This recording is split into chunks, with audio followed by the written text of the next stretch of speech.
overall sort of path to making life multiplanetary.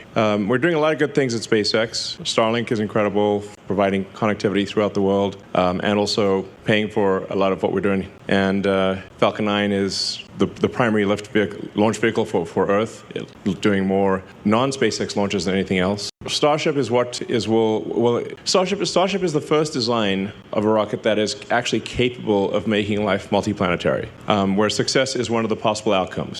No rocket before this has had the potential to extend life to another planet. And I'll sort of wax esoteric here for a minute, because this may sound sort of unusual, but when you think about the question of where are the aliens, which I get asked a lot, this is like the Fermi paradox. Where are the aliens? And I've not seen any evidence that there are aliens on Earth. A lot of people think there are aliens on Earth, and I'm like, great, I'd like to meet one. For a while there, when I was getting my green card and everything, it said alien registration card. I'm like, okay. But this question of where are the aliens is, I think, a very profound one, because I'm aware of no evidence of aliens whatsoever, which means that I think we're probably alone. If you look at the history of Earth, like how long has Earth been around? Assuming that physics is correct, the universe is about 13.8 billion years old. Earth is about 4.5 billion years old. If you think about how old is civilization, I think the right measuring point for civilization, in my view, or a good measuring point, would be the advent of writing. So the first writing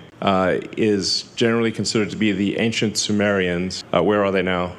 They died out, but about 5,500 years ago. It was archaic pre-cuneiform. In fact, I suggest it's like an interesting rabbit hole to read about the history of writing. So if you consider, say, like, okay, civilization, I think if you don't have writing, you kind of need writing for civilization. So it's only been around for like a little over 5,000 years out of 4.5 billion years that Earth has been around and the 13.8 billion years of the universe. All of human civilization is basically the blink of an eye. Just a fraction. It's nothing. I think that probably means that consciousness is incredibly rare and perhaps fleeting. It may not last for very long, because otherwise we would have seen aliens, some kind of sign of aliens. I think the most likely explanation is that consciousness is so rare that and does that consciousness actually extend to another planet? Does that consciousness extend to another star system? I mean, ultimately, if we're able to become a spacefaring civilization, a multi-planet species, and ultimately a multi-stellar species, and go out there and explore all these star systems, I think we may find that there are many long-dead one-planet civilizations. And as you've heard me say before, we don't want to be one of those lame one-planet civilizations. We want to be a multi-planet civilization, ultimately a multi-stellar civilization, be out there among the stars. Make science fiction not fiction forever. Kind of make Star Trek real. So that's why I think that there's a high urgency to making life multiplanetary, because this is the first time in Earth's 4.5 billion year history that it's been possible to extend life or consciousness beyond Earth. And we've got to do that while civilization is still strong. So that's the overarching goal of the company, is extend life sustainably to another planet. Mars is the only option, really, and to do so before World War III or some kind of bad thing. The key thing is that we need enough people and enough tonnage on Mars such that Mars can survive and continue consciousness, even if something would happen to Earth. Now, I still think, well, obviously, I'm not talking about abandoning Earth or anything like that, and we want Earth to be as good as possible for as long as possible, but there are certain things that may be outside of our control. So get Mars to be a self-sustaining civilization as quickly as possible. And I think this can be done in around 20 years. And this giant Starship factory that we're building is obviously key to that. And the launch sites that we're building here and at the Cape and elsewhere in the future will be key to that. So let's just go through that. This is the final go, no-go poll for Flight 3 of Starship. Anybody 2? Go. Stage 1? Go. Stage 2? Go. Flight directors, go for launch.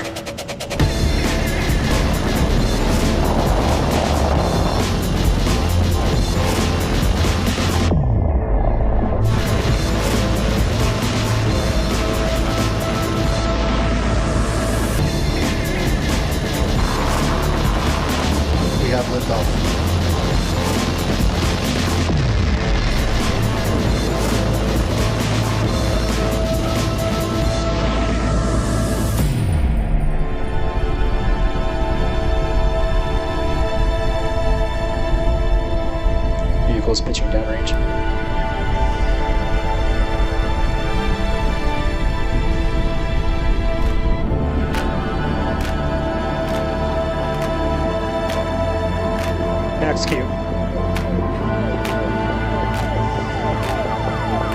Vehicle is supersonic.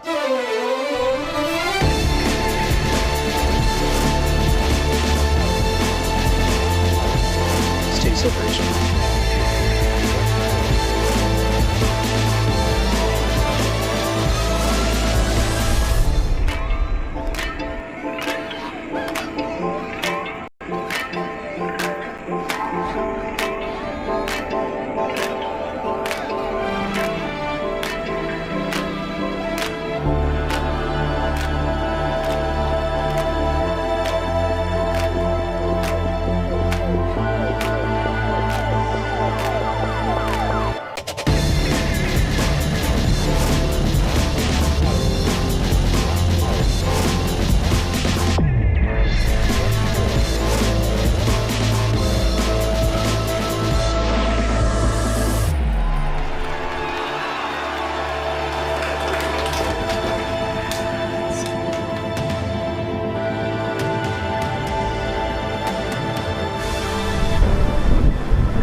And congratulations, guys, you did that. That's insane. I mean, it looks like CGI. I mean, it's hard to believe that that is unfiltered video. That's just the actual what the camera saw. No filters, no nothing. That's actually what the camera saw, which is insane.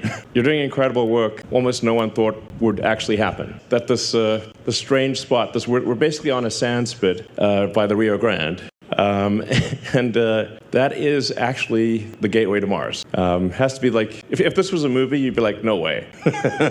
Come on, too implausible, but it's real, and it's due to you guys.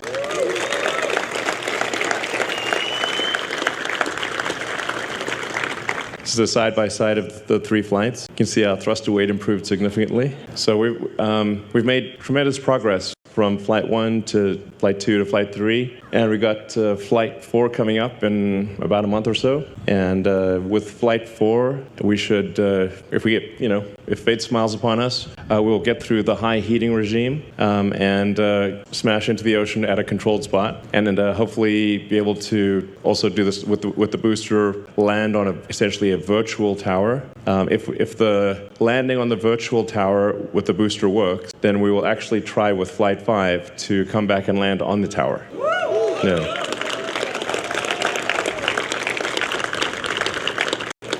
That's very much a success-oriented schedule, but it is in the realm of possibility. But I would say, like, the odds of us actually being able to catch the booster with the Mechazilla arms this year, I think, I don't want to tempt fate, knock on wood, but I think the odds of actually catching the booster with the tower, probably like 80-90% this year. Insane. Like, actually, when we first talked about it, it sounded so batshit crazy.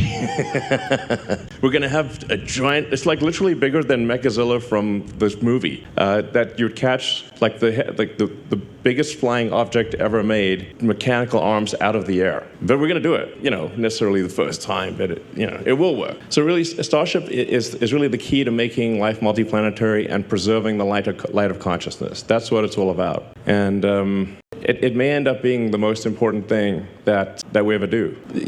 Like, the light of consciousness is like this tiny candle in a vast darkness, and that candle has only been lit for a very short time, and it could easily go out. Obviously, we want to preserve the tiny light of consciousness on Earth, but extend it to Mars, and then ultimately to the rest of the solar system, start going to other star systems. And I mean, I won't be alive to see that, but unless I'm like frozen or something, I don't know. But I think at some point we will discover many civilizations that maybe lasted 1 million years, or 2 million years, or 10 million years. But a civilization that lasted 1 million years, which would be vastly longer than our civilization has lasted. I mean, that's only the third decimal point, so like 13.8 something. If your civilization lasts 1 million years, it's only goes digit past the decimal point, goes up 1, and that's 1 million years. I mean, I'd say, like, we should think of, like, how do we make civilization last 1 million years? We often get caught up in, like, the day-to-day things, but we want to have at least 1 million-year civilization, if not 100 million-year civilization, or a billion-year civilization.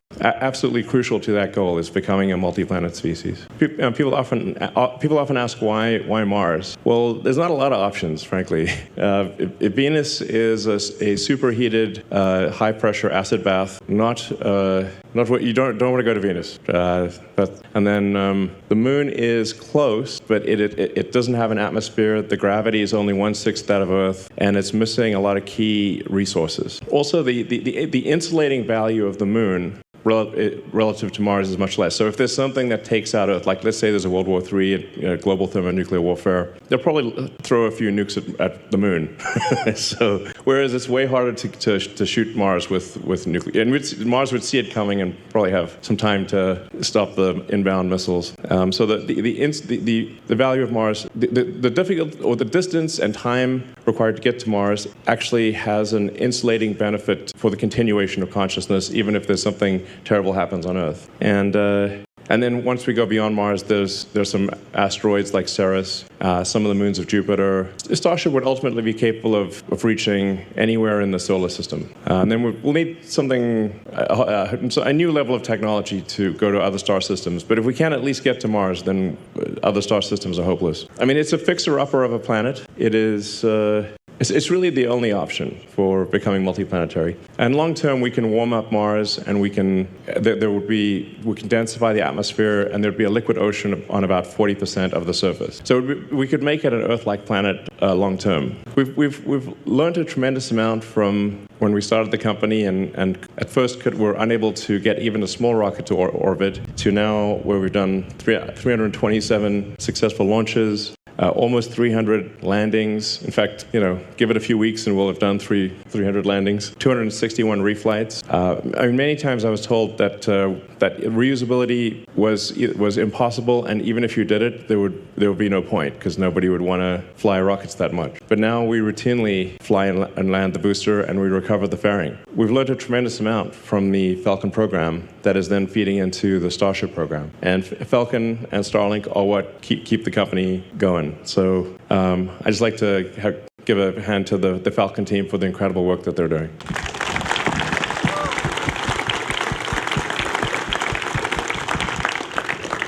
And then Dragon, 45 launches of Dragon. Flown 50 crew members to orbit, to the space station, and everyone has come home safely, which is the most important thing. Incredible work by the Dragon team. So let's give them a hand. That was couldn't ask for a better outcome.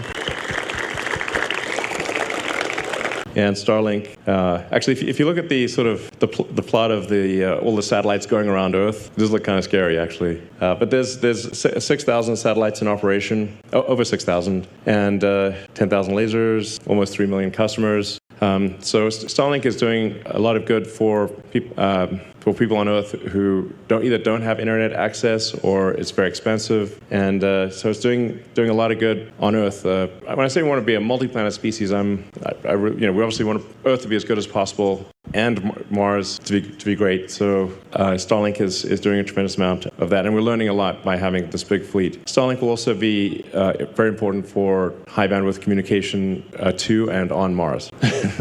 From a tiny rocket to Falcon 9, which is a much bigger rocket, many iterations of Falcon 9, and then Falcon Heavy, and then Starship. And Starship will get bigger, obviously. This year, if things go according to plan, SpaceX will do probably 90% of all Earth mass to orbit, and then China will do about 6%, and the rest of the world will do about 4%, which is pretty wild. And then once Starship is flying, we'll be doing over 99% of all Earth mass to orbit, which you kind of have to do in order to build a city on Mars. And I should say we'll also build a lunar base as well. So it might as well along the way.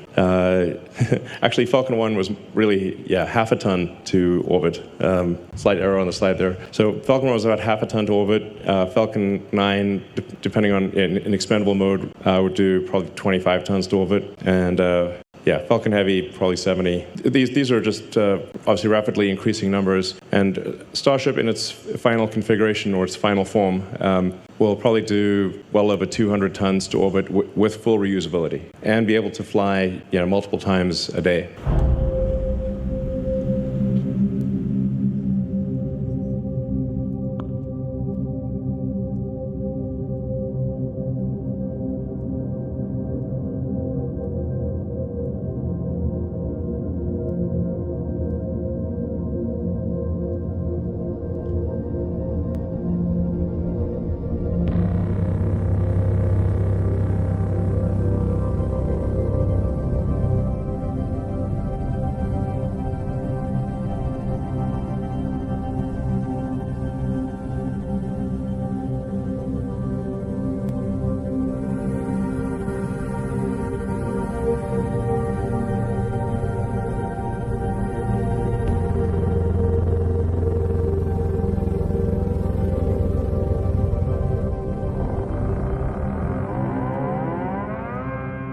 I'm pretty confident we will achieve that this year. Like I said, probably 80-90% this year. And then there's recovering and reusing the ship. The ship will take longer. So the ship, I think we will want to have at least 2 consecutive successes of a given design that land at a specific point in the ocean or smash into a specific point of the ocean before we try to bring it back to the launch site, because we do not want to rain debris Mexico or the U.S. My guess is probably next year is when we will be able to reuse Starship. But I think it's highly likely that this year we will bring Starship to, or the ship side of it, to a controlled point in the ocean and have it basically land on a virtual tower somewhere in the Pacific or the Indian Ocean. We've already proven that we can do the final phase of landing, so coming from sort of a belly first position to rotating the ship and landing vertically. We proved that right here. We just need to be confident that we can get through the high heating portion of reentry reliably, and then we will bring the ship back and it will land on the tower as well. And we're going to build more Mechazillas. So there's going to be 2 launch towers and then 2 launch towers at the Cape as well. We'll have 4 launch towers, by sometime next year. We're aiming to have the first launch tower and launch system operational around the middle of next year, and that'll be important for launch azimuths that are sort of fly over land.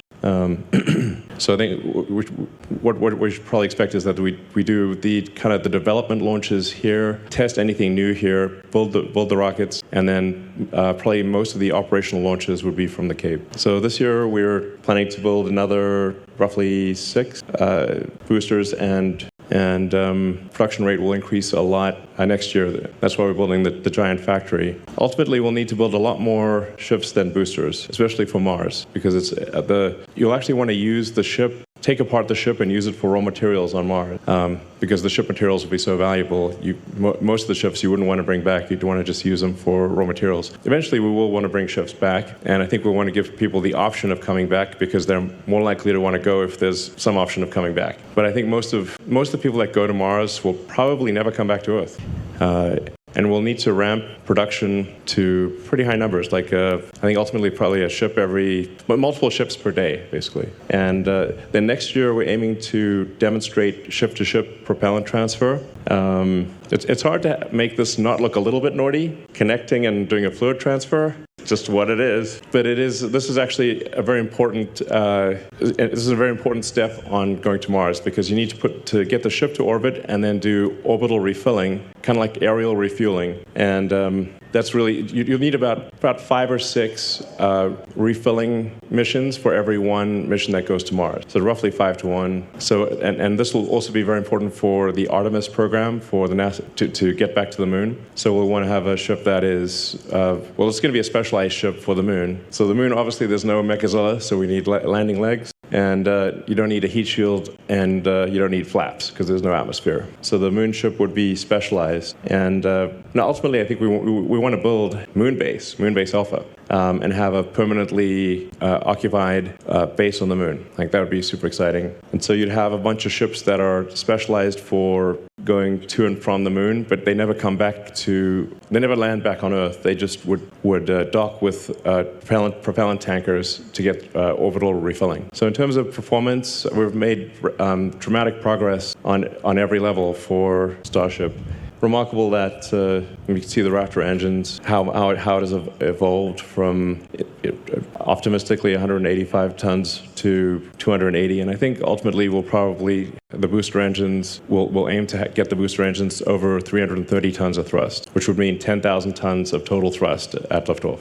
And then the Raptor 3 also will not need a heat shield. So Raptor 3 looks very simple, and it is actually simplified in a lot of ways, but a lot of the complexity is hidden because we have integral cooling channels in many parts of the engine that don't exist in Raptor 2. So in order to not have a heat shield, it has to be very resilient. But that is actually what Raptor 3 would look like. Raptor 3 looks like it's missing a bunch of parts. But actually those parts have either been deleted or they've been integrated into the system, and like I said, with integral cooling channels. And where you need secondary plumbing, the secondary plumbing has also been integrated into the pump and into the chamber jacket, and so it's much simpler. Well, it's extremely difficult to build Raptor 3, but it will be easy to integrate and will have higher performance and lower total mass and be more reliable.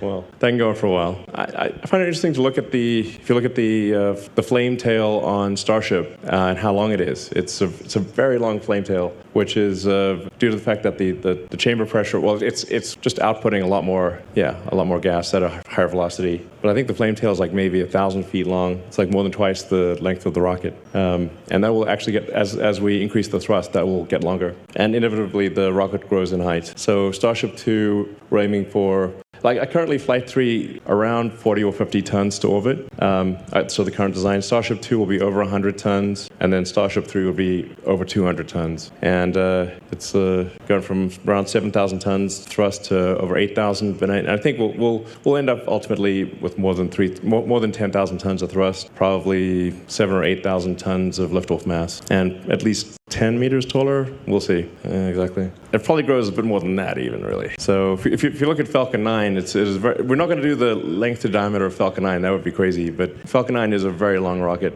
and so I suspect it'll probably get a bit longer than this. But at 200 tons, fully reusable, that is pretty incredible. And this will be on the order of 500 feet tall. And then there's thousands of design improvements here. But I think maybe one of the most profound things is Starship 3 will cost less per flight than Falcon 1. So that's the difference between if you've got a fully reusable rocket or an expendable rocket. The fully reusable rocket with low cost and autogenous pressurization actually costs less than a tiny expendable rocket. So, and it'll do, like I said, Falcon 1 is about half a ton to orbit. The Starship 3 will be 400 times more for less than the cost of a Falcon 1. Ultimately, I think we might be able to get the cost per flight to Earth orbit down around $2 million or $3 million.